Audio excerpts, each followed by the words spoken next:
Hi అండి, బాగున్నారా? మనం సమయానుకూలంగా నిర్ణయాలు తీసుకోలేకపోతే ఎంత నష్టపోతామో తెలుసా? మీకు ఒక స్టోరీ చెప్పనా? అది స్టోరీయే కావచ్చు, కానీ ఎంత నీతుందో అందులో. జాగ్రత్తగా వినండి.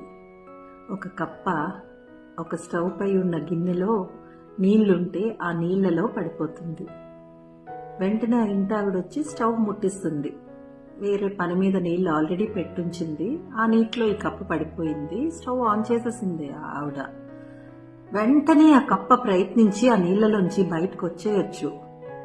కానీ బయటికి రావడానికి ప్రయత్నించకపోగా ఆ నీళ్లలోనే అటు ఇటు ఇటు అటు తిరుగుతూ తనకున్న ఎనర్జీని అంతా వేస్ట్ చేసేసింది. కాసేపటికి నీళ్లు బాగా వేడైపోయాయి. ఆ కప్పలో ఉన్న ఎనర్జీ కూడా పోయింది. అస్సలు బయటికి రాలేకపోయింది. ఇంకంతే, ఆ మరుగుతున్న నీళ్లలో కాసేపటికి చనిపోయింది ఆ కప్ప. ఇప్పుడు చెప్పండి, కప్ప ఎందుకు చనిపోయింది? ఆ మరుగుతున్న నీళ్ల వల్ల చనిపోయిందా? కాదండి. వాస్తవానికి ఆ కప్ప నీళ్లు అంత బాయిల్ అవ్వక ముందే ప్రయత్నించుంటే ఆ వాటర్లోంచి జంప్ చేసేసి ఉండేది. తనకప్పుడు ఎనర్జీ ఉంది ఆ కప్పకి. అలా చేయకపోగా తన శక్తినంతా ఉపయోగించి తప్పించుకోవడానికి ప్రయత్నించింది.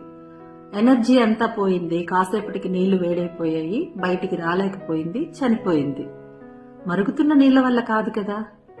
అలాగే మనలో కూడా చాలా మంది తమ చుట్టూ ఉన్న వాళ్లతోనే సమయానుకూలంగా నిర్ణయాలు తీసుకోకపోవడం వల్ల ఎంత మోసపోవలసి వస్తుందో, వాళ్ళ కబంధ హస్తాల్లో చిక్కుకుపోతున్నారు.